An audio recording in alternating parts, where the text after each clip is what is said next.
Hello friends, कैसे हैं आप लोग। स्वागत है संगीता एजुकेशन एकेडमी में। तो आइए दोस्तों, आज हम लोग शुरू करते हैं न्यू टॉपिक, जिन प्याजे का संज्ञानात्मक विकास। आज का वीडियो बहुत इंटरेस्टिंग है। अगर आप लोग इसको पूरी तरह अच्छी तरह से देख लिए और समझ लिए तो इसमें से एक भी क्वेश्चन बाहर नहीं जाने वाला है दोस्तों। हर बार सीटेट में 2 से 3 नंबर इसमें से जरूर रहता है। कभी लैंग्वेज में पूछ देता है, कभी चाइल्ड डेवलपमेंट में पूछ देता है। तो जिन प्याजे का संज्ञानात्मक विकास, तो जिन प्याजे, देखिए ये जिन प्याजे हैं, इसको इंग्लिश में कॉग्निटिव डेवलपमेंट बोलते हैं। ये जिन प्याजे हैं, ये स्विट्जरलैंड के मनोवैज्ञानिक हैं। इन्होंने बच्चों के बारे में संज्ञानात्मक विकास की थ्योरी दी थी। तो संज्ञानात्मक विकास होता क्या है? किसी भी चीज को जानना, समझना संज्ञानात्मक विकास होता है। उसके बारे में पता लगाना। तो देखिए, यहाँ पे देखिए, जिन प्याजे का मानना था कि जैसे जैसे बच्चों में जैविक परिपक्वता आती है, वैसे वैसे वो वस्तुओं के बारे में अपने दिमाग में कॉन्सेप्ट बना लेते हैं। जैविक परिवर्तन क्या होता है? जैविक परिपक्वता, जैसे जैसे बच्चा बड़ा होता है, जैविक परिपक्वता मतलब जैसे जैसे बच्चा बड़ा होता है, उसके दिमाग में वस्तुओं की धारणा बनने लगती है। वो वस्तुओं के प्रति अपना कंसेप्ट क्लियर बनाने लगता है। इसमें पॉइंट है, पियाजे के अनुसार बच्चे सक्रिय ज्ञान निर्माता तथा नन्हे वैज्ञानिक हैं जो संसार के बारे में अपने सिद्धांतों की रचना करते हैं। पियाजे के अनुसार सक्रिय बच्चे एक्टिव ज्ञान निर्माता होते हैं और नन्हे वैज्ञानिक होते हैं। ये क्वेश्चन पूछा है सेटेड में कि कौन से मनोवैज्ञानिक बच्चों को नन्हे वैज्ञानिक बोले हैं। तो जिन प्याजे, याद रखिएगा, वेरी वेरी इंपॉर्टेंट दोस्तों, 1 नंबर यहाँ से जरूर आएगा। जो संसार के बारे में अपने सिद्धांतों की रचना करते हैं, मतलब बच्चे भी अपने दिमाग से अब जो सोच पाते हैं उतना सोचते हैं। देखिए, जितना बड़ा सोच लेता है एक बड़ा व्यक्ति, उतना ही बच्चे भी सोच पाते हैं। लेकिन केवल सोचने में उनकी सोचने के तरीके अलग होते हैं, ना कि सोचने में कमी। जितना बड़ा अपने दिमाग से जोर लगा के सोच सकता है, उतना ही बच्चे भी सोच सकते हैं। तो इसलिए उनको जिन प्याजे ने नन्हे वैज्ञानिक कहा है। कंसेप्ट ऑफ कोग्निटिव डेवलपमेंट, पहला है अनुकूलन। वातावरण के साथ अनुसार अपने आप को ढालना अनुकूलन कराता है। इसकी 2 प्रक्रिया होती है। वातावरण के साथ अनुसार अपने आप को ढालना ही अनुकूलन कराता है। जैसे कि वातावरण, हम किसी भी माहौल से निकल के दूसरे माहौल, दूसरे जगह पे जाकर अपने आप को उसी के अनुसार, उसी माहौल के अनुसार ढाल लें, उससे कहते हैं अनुकूलन। जैसे कि मान लीजिए अभी गर्मी चल रहा है, कितना ज़्यादा हीट टेम्परेचर है, तो हम उसके अनुसार अपने शरीर को कपड़ों के से, जैसे कॉटन के कपड़े, इस समय पंखा हवा ले रहे हैं, तो उसी तरह ठंडियों में हम, सर्दियों के मौसम में ऊनी वस्त्र पहनते हैं, गर्म कपड़े पहनते हैं और अंदर रहना पसंद करते हैं। तो उसी हिसाब से अनुकूलन, इसकी 2 प्रक्रिया होती है। पहला आत्मसात्करण और दूसरा समायोजन। पहला देखिए, इसको हिंदी में ना याद करके आप लोग इंग्लिश में इसका नाम याद करिएगा, एसिमिलेशन, और दूसरा अकोमोडेशन। वेरी इंपॉर्टेंट दोस्तों, यहाँ से 1 नंबर आप लोग पक्का कर लीजिए। अगर आप लोग इसको रटना नहीं है, समझना है, मेरी बात को ध्यान से सुनिएगा। आप लोग को रटना नहीं है, किसी भी चीज़ को समझते चलना है। समझेंगे तो आप लोग को भूलेगा नहीं, और अगर रटेंगे तो जल्दी भूल जाएगा। तो देख, आत्मसात्करण क्या होता है? पूर्व ज्ञान को नए ज्ञान के साथ जोड़ना आत्मसात्करण कहलाता है। जैसे कि पूर्व ज्ञान, अगर बच्चा एक, उसके घर में कोई डॉगी है, अगर वो डॉगी को देख लेता है, मान लीजिए सफेद रंग का डॉगी है, अगर डॉगी को देख लिया, तो देखेगा बच्चा कि उसके भी 4 पैर हैं, 2 आँख है, 2 कान है, एक पूँछ है। तो बच्चे के दिमाग में वो पूर्व ज्ञान की धारणा आती है। लेकिन जैसे बच्चा घर से अगर बाहर जाता है, वो एक और कुत्ता देखता है जो काले रंग का होता है, उसके भी 4 पैर, दो दो आँख, 2 कान, एक नाक है, तो एक पूँछ है। तो बच्चे अपने पूर्व ज्ञान के अनुसार नए ज्ञान की जोड़कर आत्मसात्करण कर लेते हैं। मतलब कुत्ता सफेद रंग का ही नहीं होता, वो काले रंग का होता है, भूरे रंग का होता है। इसी तरह वो अपने पूर्व ज्ञान के साथ नए ज्ञान को आत्मसात्करण कर लेता है। इसी तरह दोस्तों, दूसरा पॉइंट है समायोजन। वेरी इंपॉर्टेंट दोस्तों, एकोमोडेशन। पूर्व ज्ञान में परिवर्तन करके वातावरण के साथ तालमेल बैठाना समायोजन कहलाता है।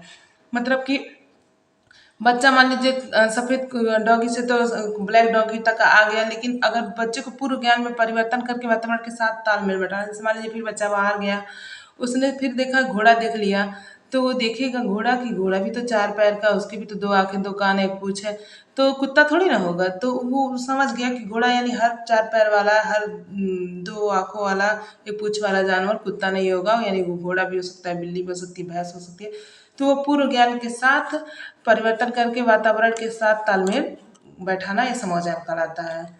फिर दूसरा पॉइंट है दोस्तों, schema. Very very important schema. जब ऑनलाइन एग्जाम हुआ था तो उसमें भर भर के स्कीमा से क्वेश्चन आए थे। देखिए, इसमें मानव के दिमाग में जो चीज़ें पहले से स्टोर होती हैं वह उनका प्रयोग करके किसी भी विषय के प्रति धारणा बनाना स्कीमा कहलाता है। जैसे कि मानव के दिमाग में जो चीज़ें पहले से स्टोर होती है वो उनका प्रयोग करके किसी भी विषय के प्रति धारणा बनाना स्कीमा कहलाता है। जैसे कि मान लीजिए अगर आपको ABCD पता है तो अगर किसी बच्चों को ABCD अगर आ रहा है A से Z तक तो वो फिर spelling A for apple B for ball बनाने की कोशिश करेगा। जैसे जो उसके दिमाग में पहले से स्टोर है उसका प्रयोग करके कोई नए नई चीज़ें बनाना स्कीमा कहलाता है। आप लोग इसको समझते जाइएगा दोस्तों, रटने की कोशिश मत कीजिएगा। दूसरा है मानव मानव शिशु में स्कीमा प्रवृत्ति की प्रक्रिया जन्मजात होती है। वेरी वेरी इंपॉर्टेंट, ये क्वेश्चन कई बार पूछ चुका है कि कौन से वैज्ञानिक ने ये थ्योरी दी थी कि मानव के अंदर स्कीमा की प्रवृत्ति जन्मजात होती है। ये जन्मजात होती है, ना कि जन्म के बाद। तो याद रखिएगा दोस्तों। अगला पॉइंट, संगठन। जो चीज स्कीमा में हम लोग सीखते हैं उसी को व्यवस्थित ढंग से करना ही संगठन कहलाता है। जैसे देखिए पियाजे के सिद्धांत में संज्ञानात्मक प्रणाली के लिए स्कीमाओं को पुनः व्यवस्थित करना ही स्कीमाओं से जोड़ना को संगठन कहलाता है। मतलब जो चीज़ हम स्कीमा में सीखे, जो चीज़ नए चीज़ों को हम निर्माण कर रहे हैं उसको संगठित रूप से करना ही संगठन कहलाता है। फिर है पियाजे ने संज्ञानात्मक विकास की 4 अवस्थाएं बताई। वेरी वेरी इंपॉर्टेंट दोस्तों, ये लगा लीजिएगा, ये पूरा आप लोग के लिए बहुत ही इंपॉर्टेंट है। पियाजे के संज्ञानात्मक विकास की पहला है संवेदी पेशी अवस्था, दूसरा है पूर्व संज्ञानात्मक अवस्था, तीसरा है मूर्त संज्ञानात्मक अवस्था, चौथा है अमूर्त संज्ञानात्मक अवस्था। वेरी वेरी इंपॉर्टेंट दोस्तों, ये याद रखिए। इसकी आयु सीमा तो आप लोग जरूर याद रखिएगा, 0 से 2 वर्ष तक किसी भी अवस्था का आयु सीमा बहुत इंपॉर्टेंट है क्योंकि बार बार पूछता है एग्जाम में। संवेदी पेशी अवस्था, इस अवस्था में बच्चा अपने ज्ञानेंद्रियों के माध्यम से सीखता है। आप लोग जहाँ तक हो इंग्लिश में नाम याद रखिएगा तो बहुत अच्छा होगा क्योंकि हिंदी में तो बहुत सारे इसके नाम होते हैं। कोई संवेदी पेशी अवस्था बोलता है, कहीं ज्ञानेंद्रिय अवस्था बोलता है, तो आप लोग इसको इंग्लिश में ही नाम याद रखिएगा, सेंसरी मोटर स्टेज। हाँ, तो सेंसरी मोटर स्टेज क्या क्या होते हैं, जैसे 5 होती हैं हमारी ज्ञानेंद्रिय, जैसे आँख, कान, नाक, जीभ, त्वचा। इसके माध्यम से बच्चा सीखता है।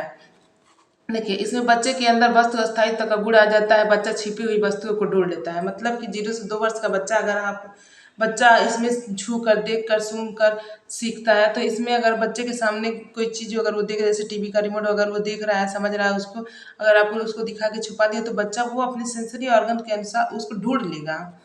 फिर है पूर्व सकारात्मक अवस्था, प्री ऑपरेशनल स्टेज।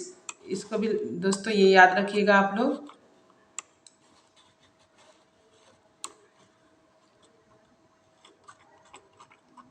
आप लोग इसको याद रखिएगा। ये देखिए दोस्तों, 2 से 7 वर्ष तक इसकी आयु सीमा जरूर है। यह क्रिया करने से पहले की अवस्था है, मतलब ये किसी भी काम को करने से पहले की अवस्था है। इसमें बच्चा सामने आने वाली चीज़ों को देख पाएगा, समझ पाएगा, लेकिन वो कोई क्रिया नहीं कर पाता। मतलब इसमें 2 से 7 वर्ष का बच्चा चीज़ों को देख भी पाएगा और समझ भी पाएगा, लेकिन अभी उसके करने की जो वो काम करने की अभी वो सक्षम नहीं हुआ है।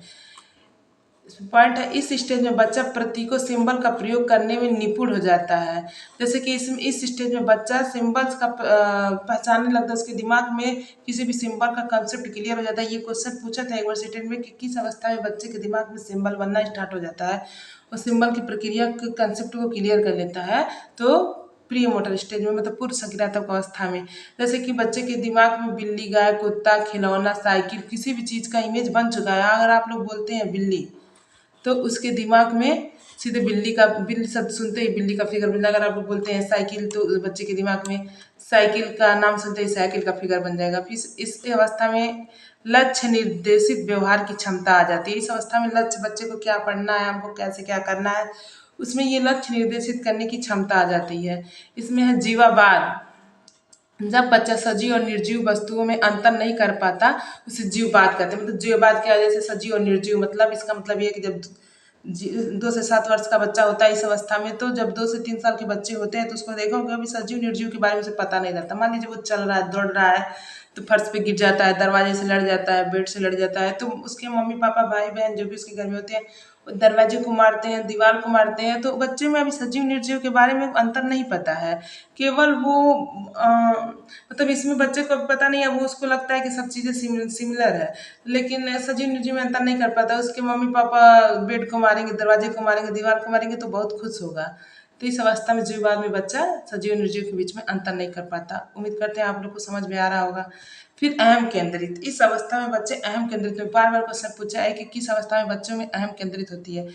ये प्री मोटर स्टेज में जब बच्चा ये सोचना स्टार्ट कर देता है कि जो वह कर रहा है सोच रहा है वो सब ठीक है, मतलब कि जैसे मान लीजिए अगर वो खेल रहा है, मान लीजिए बॉल खेल रहा है, तो वो चाहेगा कि मम्मी पापा भी आके हमारे साथ बॉल खेले। अगर वो आइसक्रीम खा रहा है, भले का आपको आइसक्रीम ना पसंद हो, लेकिन अगर वो चाहेगा कि बच्चा हम आइसक्रीम खा रहे तो भी खाए, वो जिद करने लगेगा किसी भी चीज़ के लिए। तो इसमें अहम केंद्रित बच्चा होता है। फिर अगला है अपलटावी। इसमें बच्चा वस्तुओं की क्रियाओं को समस्या आदि को उलटना पलटना नहीं जानता। जैसे कि इस अवस्था में बच्चा चीज़ों को उलटना पलटना नहीं जानता है। जैसे कि मान लीजिए आप 2 3 पूछ दिए तो 5 बताएगा, 2 + 3 प्लस फिर 3 + 2 आप पूछ दिए तो तुरंत कन्फ्यूज हो जाएगा। तो इस अवस्था में बच्चे उलटना पलटना नहीं जानते हैं। फिर है मृदा संप्रत्यय दूरी भार आदि की कमी इसी अवस्था में होती है। मतलब कि मुद्रा संप्रत्यय मतलब मान लीजिए अगर आप बच्चे को उसको अभी वो पैसा तो जानता है लेकिन अभी उसके बारे में वो समझता नहीं है। मान लीजिए आप 500 का नोट दीजिए, वही 500 का नोट आप उसको दीजिए, वही 100 रुपये का सिक्का दीजिए, तो बच्चा वो 100 रुपये के सिक्के के प्रति आकर्षण होगा, ना कि 500 के नोट के प्रति। तो अभी मुद्रा संप्रत्यय दूरी भार के बारे में अभी उसकी सही से समझ नहीं विकसित हुई है। फिर है संरक्षण। अगर किसी वस्तु को साइज से लगाना है तो नहीं लगा पाए, जैसे 1 2 3 4 5 6 को साइज में लगाना है करके, तो वो नहीं समझ पाएगा, वो उल्टा सीधा लगा देगा, कभी 5 कभी 4 कभी फिर 3 1 लगा देगा, फिर 5 6 10 लगा देगा। तो बच्चे में अभी साइज आकार के अनुसार उसको सीरियल वाइज करने नहीं आता है इस अवस्था में। फिर है क्रमबद्धता। इसमें बच्चा वस्तुओं को उनके आकार में रखना नहीं आता। फिर है मूर्त सक्रियात्मक अवस्था। अगला है तीसरा है मूर्त सक्रियात्मक अवस्था, 7 से 11 वर्ष तक। वेरी इंपॉर्टेंट दोस्तों, इसको लगा लीजिएगा जरूर। मूर्त सक्रियात्मक अवस्था। इस अवस्था में बच्चा सामने रखी हुई चीजों को देखकर ही उस पर चिंतन करना शुरू कर देता है। मान लीजिए अगर उसके सामने साइकिल है तो वो सोचने लगेगा कि ये साइकिल है तो ये ऐसे बना होगा ऐसे बना होगा। मतलब इस अवस्था में बच्चा देख कर ही उस चीज़ों का चिंतन शुरू कर देता है।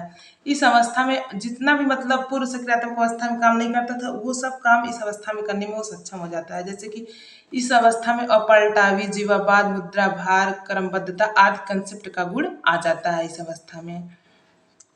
फिर है अगला है दोस्तों, इसमें है देखिए अगमनात्मक तर्कड़ा। आगमन भी निगमन भी तो आप लोग पढ़े होंगे। पहले तो ऐसा नहीं है कि हमारे पढ़ाने से पहले आप लोग पढ़ रहे हैं, इसमें तो जो बीएड डीएलएड बीटीसी किए होंगे उसमें तो जरूर आप लोग पढ़े होंगे।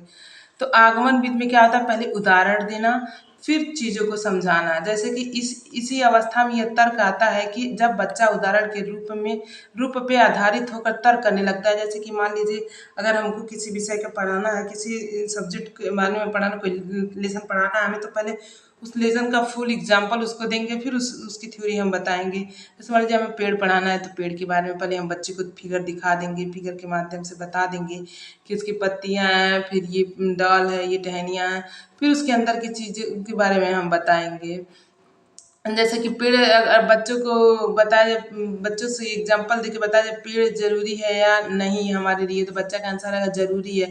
तो फिर पूछे क्यों, तो बच्चा बताएगा कि क्योंकि वो हमें ऑक्सीजन, उससे हमको ऑक्सीजन मिलती है। फिर अगला है ये औपचारिक सक्रियात्मक अवस्था या अमूर्त अवस्था। इसको देखिएगा दोस्तों, आप लोग इसको इंग्लिश में नाम याद करिए तो बेटर रहेगा, क्योंकि हिंदी में तो इसके बहुत सारे नाम होते हैं। तो फॉर्मल ऑपरेशनल स्टेज, ये संज्ञान की सर्वोच्च अवस्था है। ये संज्ञानात्मक विकास की सबसे ऊंची अवस्था है। इसमें बच्चा अमूर्त चिंतन करना शुरू कर देता है। इसमें जैसे कि उसमें मान लीजिए उसमें आप उदाहरण दे के आप बताते हैं कि देख कर उस चीज़ों को चिंतन करता है, लेकिन इसमें चीज़ों को बिना देखे ही चिंतन करना शुरू कर देता है। तो इसे कहते हैं अमूर्त चिंतन करना शुरू कर देता है। जैसे पेड़ है तो वो पेड़ के बारे में उस अमूर्त चिंतन नहीं कर देगा कि हाँ पेड़ होते हैं, पेड़ में टहनियाँ होती हैं, पत्तियाँ होती हैं, फल लगते हैं, फूल लगते हैं। तो ऐसे ही दोस्तों देखिए आगमन विधि पर चलिए, इसमें इसमें उसमें आगमन विधि एग्जाम्पल के द्वारा पढ़ाया जाता है, इसमें नियम के द्वारा पढ़ाया जाता है। पहले नियम बताना फिर उसकी चीज़ों को उसके एग्जाम्पल देना। इसमें बच्चा नियम के अनुसार नियम के ऊपर तर्क करना शुरू कर देता है। तो थैंक यू दोस्तों, वीडियो अच्छा लगा हो तो चैनल को लाइक कर दीजिएगा, सब्सक्राइब कर दीजिएगा, और ऐसे ही वीडियो पाने के लिए देखते रहिएगा और हमें फॉलो कीजिएगा। Okay, thank you.